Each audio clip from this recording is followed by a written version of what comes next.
Welcome to the Research Room SA. My name is Shriyans Thipparthi, and I'm joined today by my co-founders Vijay, Vishal, and Vivaan Achar off camera. We are three students from Health Careers High School in San Antonio, and our show is all about sitting down with the brilliant researchers and leaders in San Antonio and having real conversations about the science and people behind it.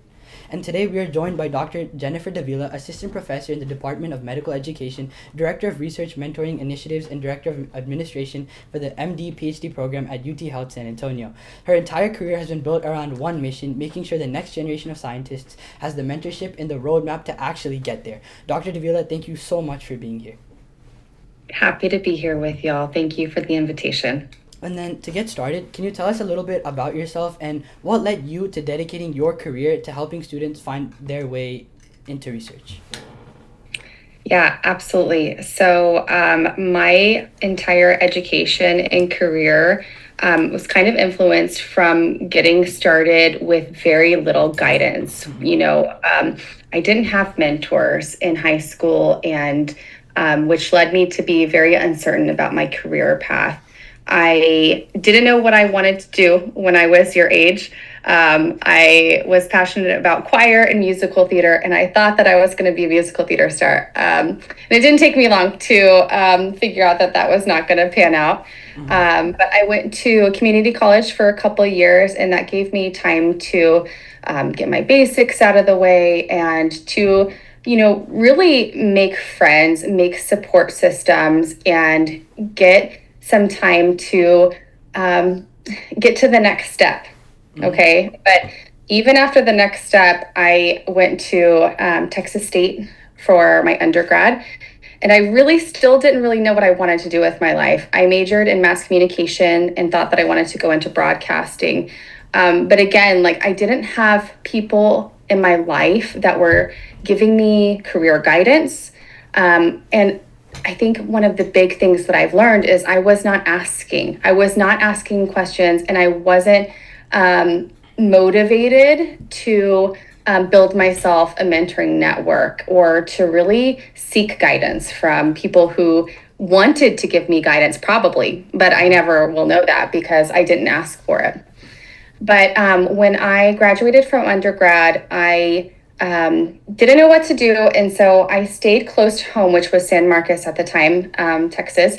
And I got a job there through a program called Advise Texas through, I forget what it's called. It's through the National Teach for America, the same program as that. But they placed me in a high school in Corpus Christi. So I thought I was going to stay in San Marcos, close to home, but they moved me to Corpus Christi to work as a college and career counselor in a high school in Corpus. And this is where I found my calling for working with students. I absolutely loved the environment working with students and supporting them to reach their goals. So in some ways, this was my job, but I also quickly became a mentor and a guide to these high school students who were at this critical point of they themselves trying to figure out what they wanted to do, or at least to get to the next step, which was, post-graduation college. So I fell in love with working with students, and that's kind of led me to continue on in student affairs, in my roles now. But at that point, I did start to understand the value of seeking guidance through mentors.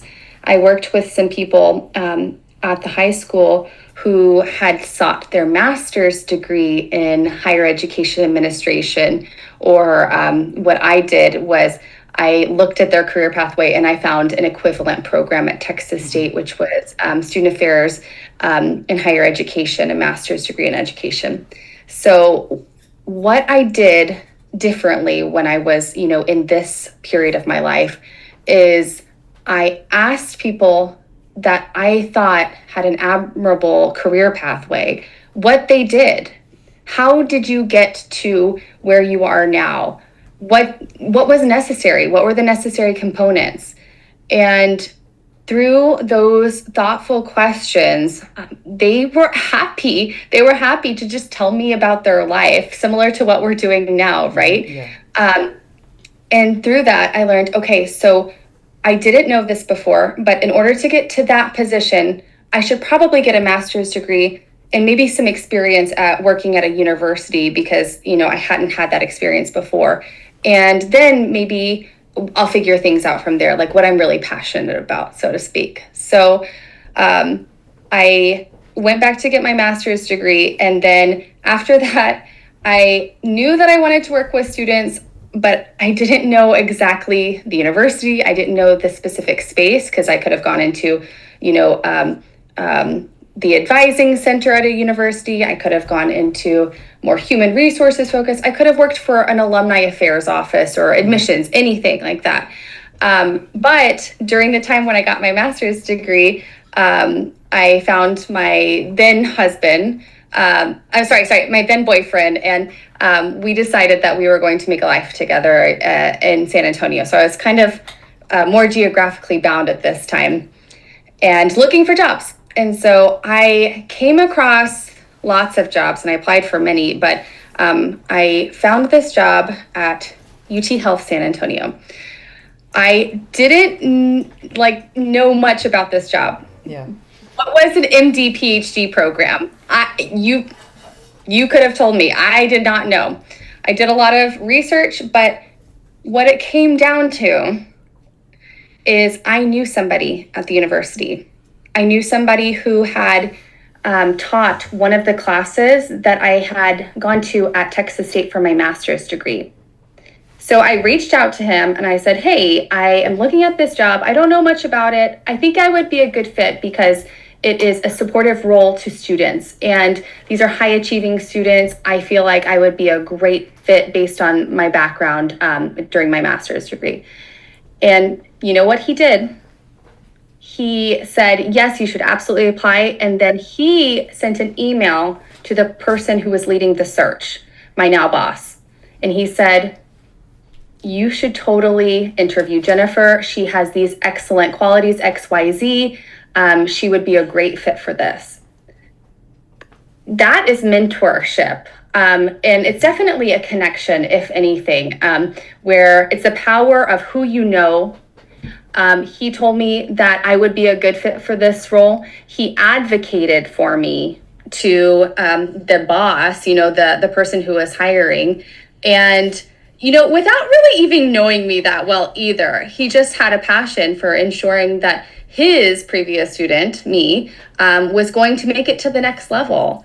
So I've shown a couple times now how impactful mentors have been in my life.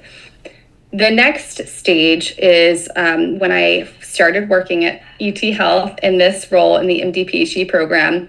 And I'm not kidding, within the first 2 weeks of working there, actually at my interview, but then it continued within the first 2 weeks, my interviewer, who is now my boss, said to me, so when are you starting your PhD program? And I was like, I just finished my master's degree. I really have to take a break before jumping into another degree. And he didn't like that answer because he kept coming back to me and said, you really need to do your PhD. You really need to do it. This is going to open up a lot of doors for you.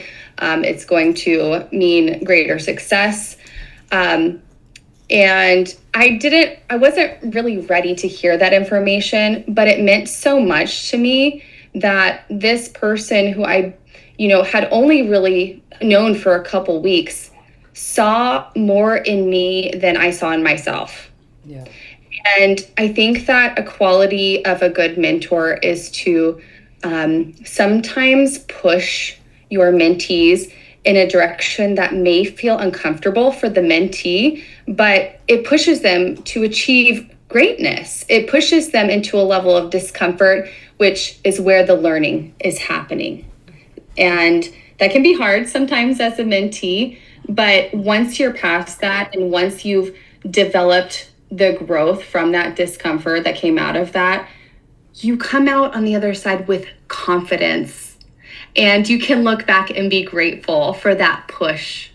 And I owe so much of my career to this person, my boss, that I could just go on and on and on about it. But that's kind of my career pathway. But what really influenced me to go into a deeper dive into mentorship and as a research topic, and now eventually my career, was supporting MD PhD students as an administrator around the time frame of the first 2 years of working for that program. I grew to understand the context of an MD PhD student and their career pathway and their needs, their ups and downs. And I found that during the PhD part of their MD PhD, because an MD PhD is 2 years medical school, 4 years I wanted PhD. to ask, like, specifically, like, what is an MD PhD program, and how does that differ from a normal MD or PhD? Yeah, that's a great question.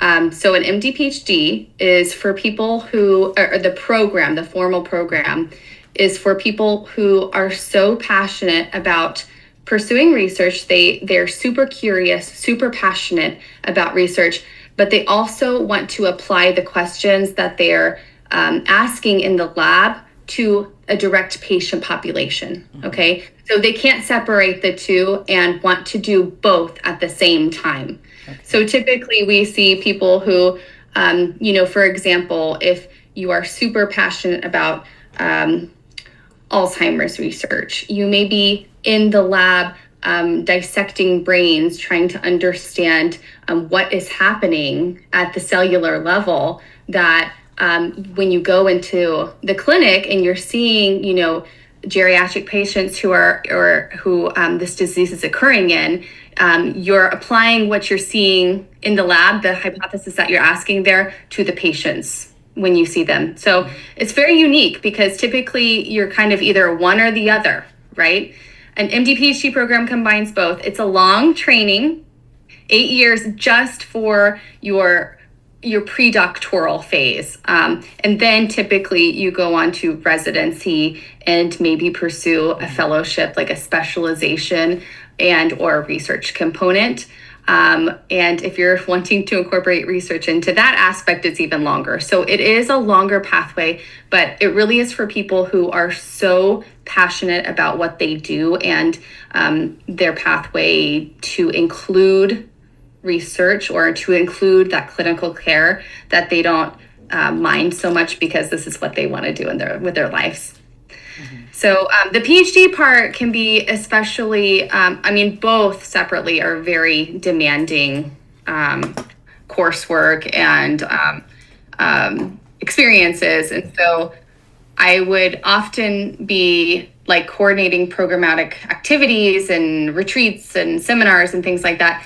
And then students would come to me and sit in my office on my couch and kind of vent to me about what was going on in their research lab or whatever. And I saw so many students that just had issues communicating well with their mentors.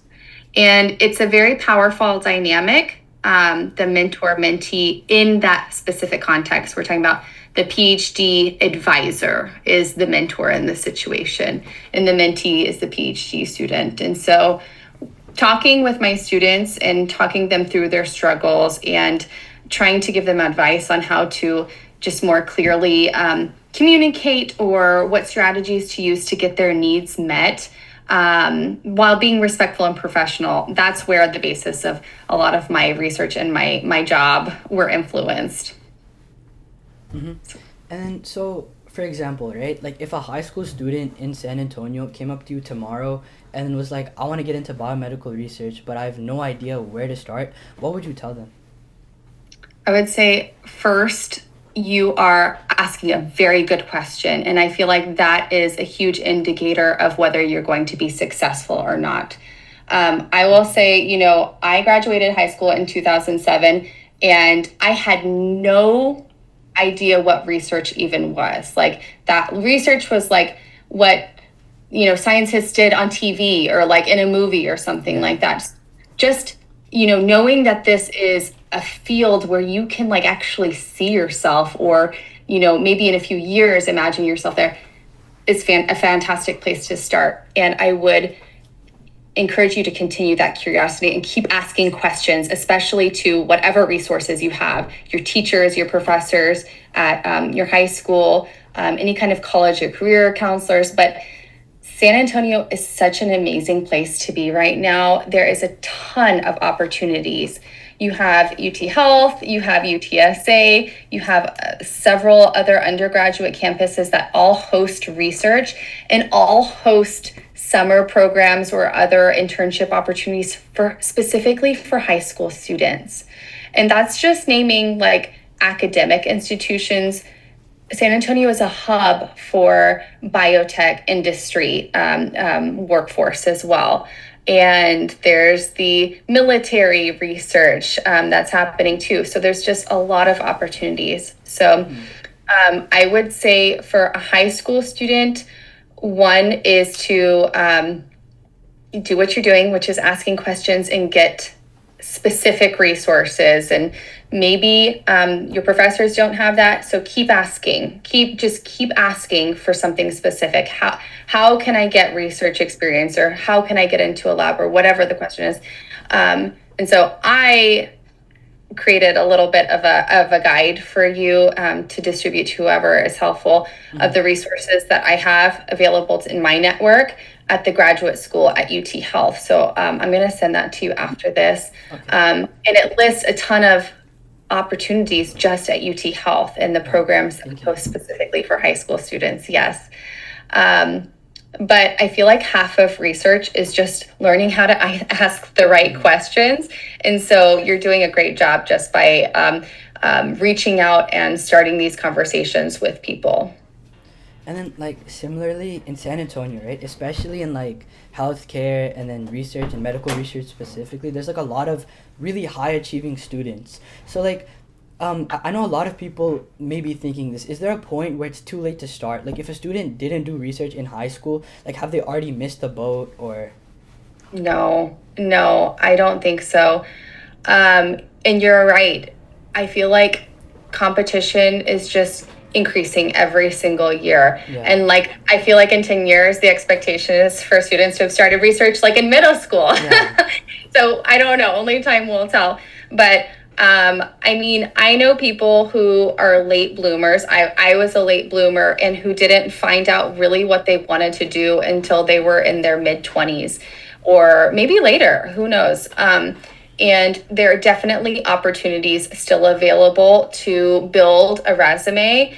And if anything, I think that having a diverse experience before maybe you get into research, that only is going to build your life experiences and shape who you are and shape the kind of outcome that you hold later in life, whether that's bringing a different perspective to your research, or bringing a different perspective to your research team, or whatever department you eventually work at, or your patient care that is beneficial. And I think the importance of diverse perspectives, I can't underscore it enough, but specifically for you and your classmates, and you can start now. There are opportunities for you, but if you don't start until undergraduate or, later in college, that's okay too. There's going to be students who start much later, and there's going to always be students that start much earlier. And I would encourage you to consider quality over quantity. So it may not matter how many years you're in a research lab, or how many years you're preparing for a competitive medical school or graduate school application, whatever that benchmark is for you. But the quality of those experiences and what you get out of it. So I always recommend students who are looking for high quality experiences is to really hone your critical thinking skills, okay? And develop into an independent scientist. And this is going to start out with just like learning basic research skills, which is like, how do you read a scientific paper? Mm-hmm, yeah. Okay. That seems very like rudimentary, but that's where you should start, like at the very beginning. Okay. You can't start, down the road here and like, experimenting on XYZ research. You have to start back here and like learn the basics. Okay. And that's where you and your classmates can start out right now. And I think if you look into those summer programs and you get into a lab, people are going to understand that this is your first experience and you are starting from the beginning, and that's okay. Like, everyone has to start somewhere, right? People don't start as experts. You have to gain experience in order to become an expert. So everyone starts somewhere. And so I just think that's important to remember and to like normalize, because it can feel overwhelming, especially when you're going into a lab and people have been there for so long and they seem so successful or so competitive in your mind. But the reality is that they've been working a long time to get to that level of success. Exactly. And, just to remember, and I'm sure you know what imposter syndrome is, and that's a very normal feeling, especially when you're in a new environment. But just to remember that you're starting from scratch, and that's okay. Everyone has to start somewhere. Like, later on in the road, what would you say it actually takes to get into an MD PhD program? And like, what could a high school student be doing right now, along with those programs, if that's something that they're interested in? Yeah, great question. So if you are thinking about an MD PhD program, I would probably say three things. I'd probably say you need to make sure that you want to do an MD PhD program before you apply to it, because it is very strenuous. It's a long pathway, and so you have to be a marathoner. You can't be a sprinter. You have to be a marathoner because you have to have the endurance to keep persisting for a long period of time. Okay. And maybe like you can respond and say like, that's not my personality. I need to like get through things quicker. Or maybe on another level, you're like, okay, I need to start making money sooner rather than later in order to support my family or to support whatever XYZ, I need to do that. And that's okay too. And I think that's an important consideration culturally to consider. But that's number one. The other two things are a little bit more tangible. Research and clinical experiences.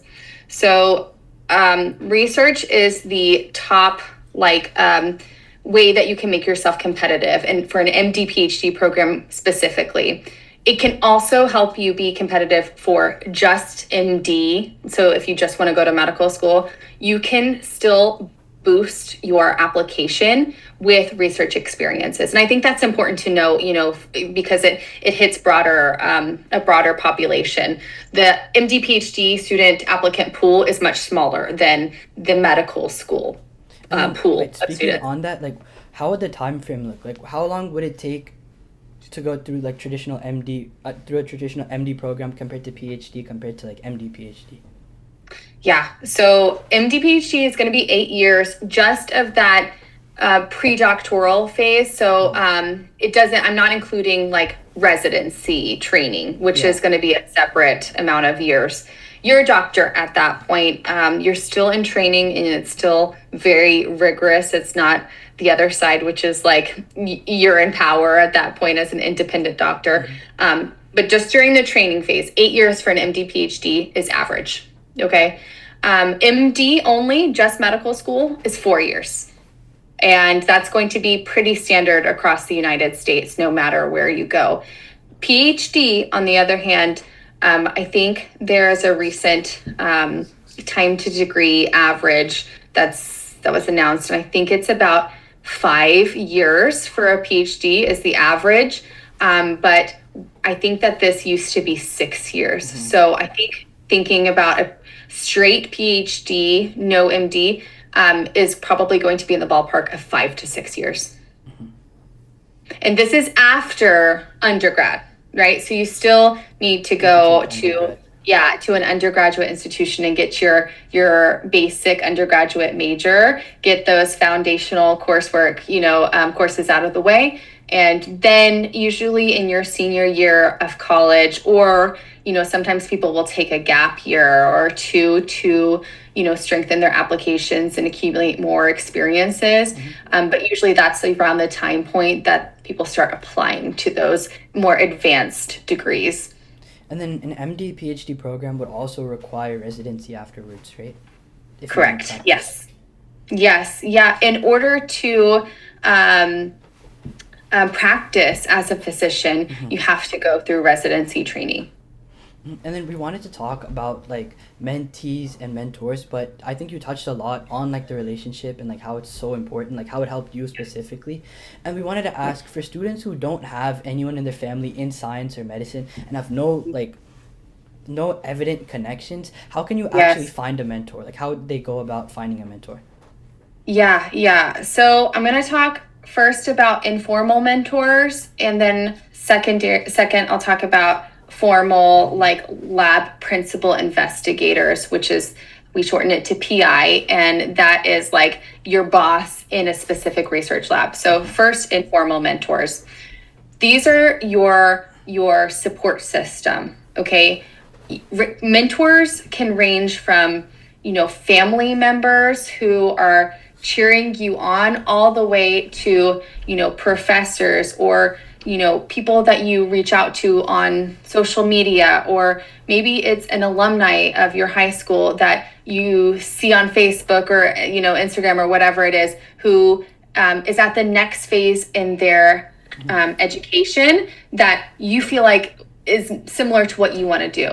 Okay, so really these informal mentors can be anyone that you are needing or wanting to seek guidance and or to see their career pathway and seek feedback on how you should go about your career pathway in order to be successful. Okay, so mentors can help you ask questions to determine, well, do you really want to do that? Or do you really want to do this actually over here? Or they can say, okay, if you do this goal over here and you accomplish this goal, what are the next few goals in order to get you over here, which is your final goal?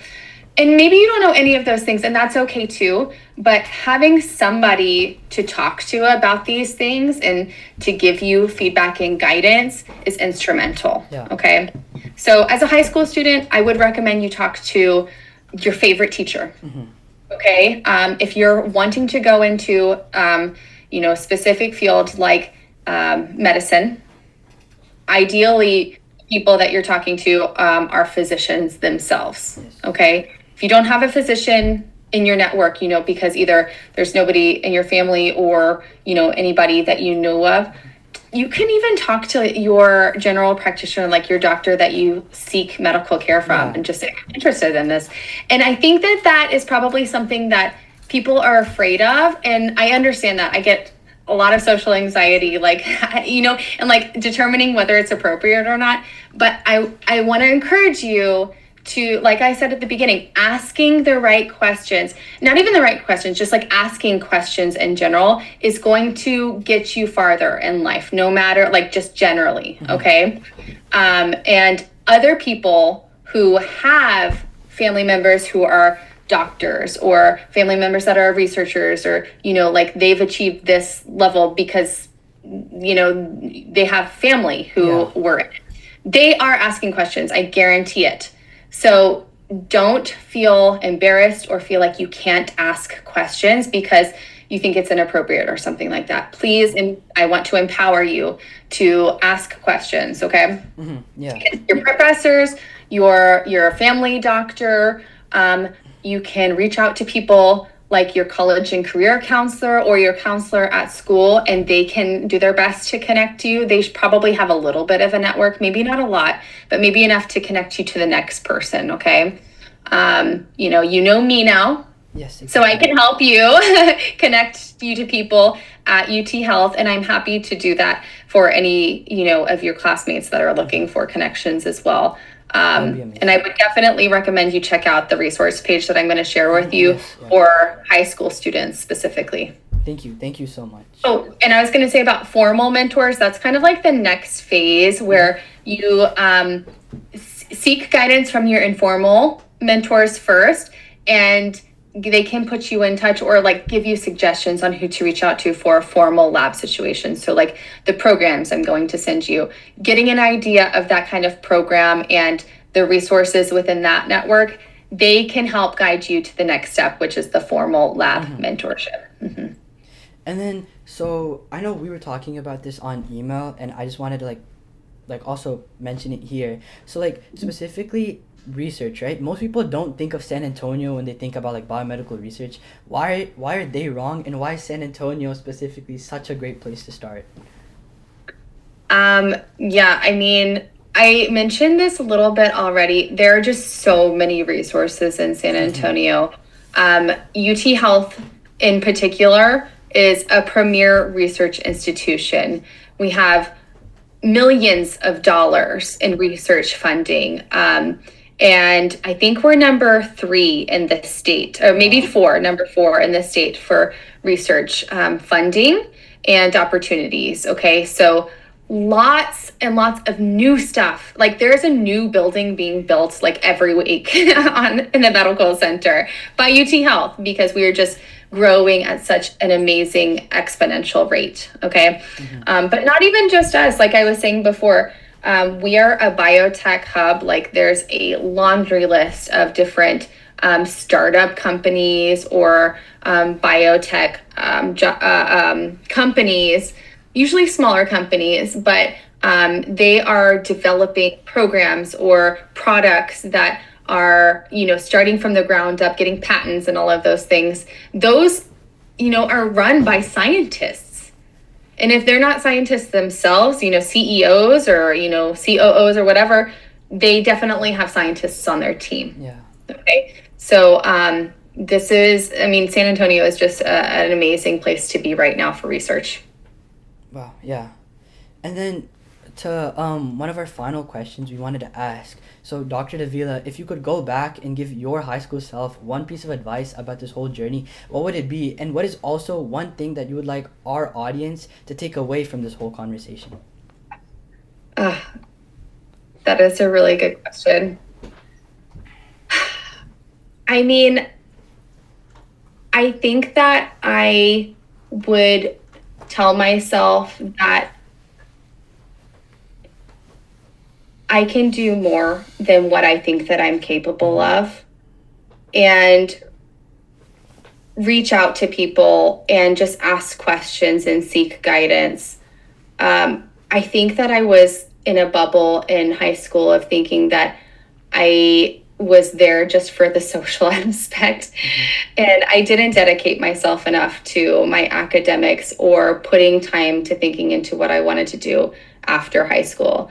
I think that y'all are at a rigorous high school already, and you have a lot of opportunities for developing yourself and preparing yourself for the next phase.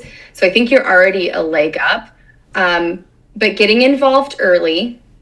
So I don't know if any of your group are freshmen or sophomores in that phase, or if y'all are all kind of on the latter end of high school, but getting involved early, so that way you can kind of slowly, incrementally build your resume, having opportunities to fail and grow. And also, leaning into that. And like I said before, understanding that putting yourself in those uncomfortable positions is where the growth really happens. And any opportunity you can to put yourself out there and maybe try something new is going to only benefit you. Mm-hmm. Something completely unrelated to science and research that I think is very important for all young people to do is to travel. It broadens your understanding of the world, especially traveling by yourself too. So this is just completely like unsolicited like advice. Traveling, it is such a food for your soul, and like learning, what is outside of San Antonio. So I encourage everybody to do that. You asked a second question, which is, I believe, what advice would you give? What is one thing that you would like our audience to take away from like this whole conversation? Okay, yes. So I've already made it clear, ask questions, even when you don't think they're good questions, even when you're nervous. This is only going to build your confidence and put yourself out there in the same way that people who have, a greater network, greater access already are doing too. So level the playing field and ask questions, okay?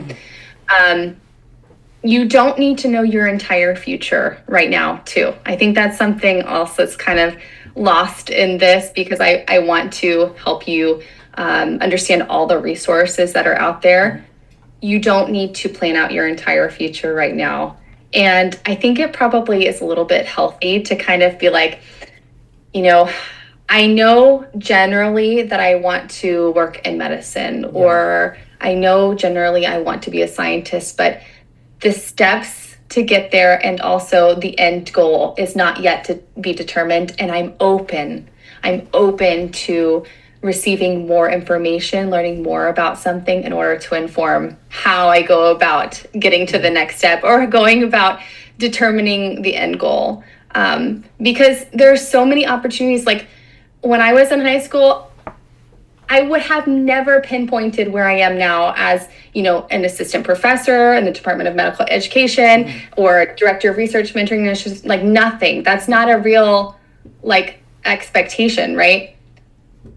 But through my experiences, I asked questions, I sought advice, I pushed to be in certain rooms before I was even ready myself to be in those rooms, because I knew it was going to benefit myself and my career pathway. And also putting yourself in the room with people who are all smarter than you, it helps you grow. It's so challenging sometimes, especially for anxious people like myself. But those are the places where you learn. Exactly. You learn so much. So just be a sponge and soak up everything around you and listen. Mm-hmm.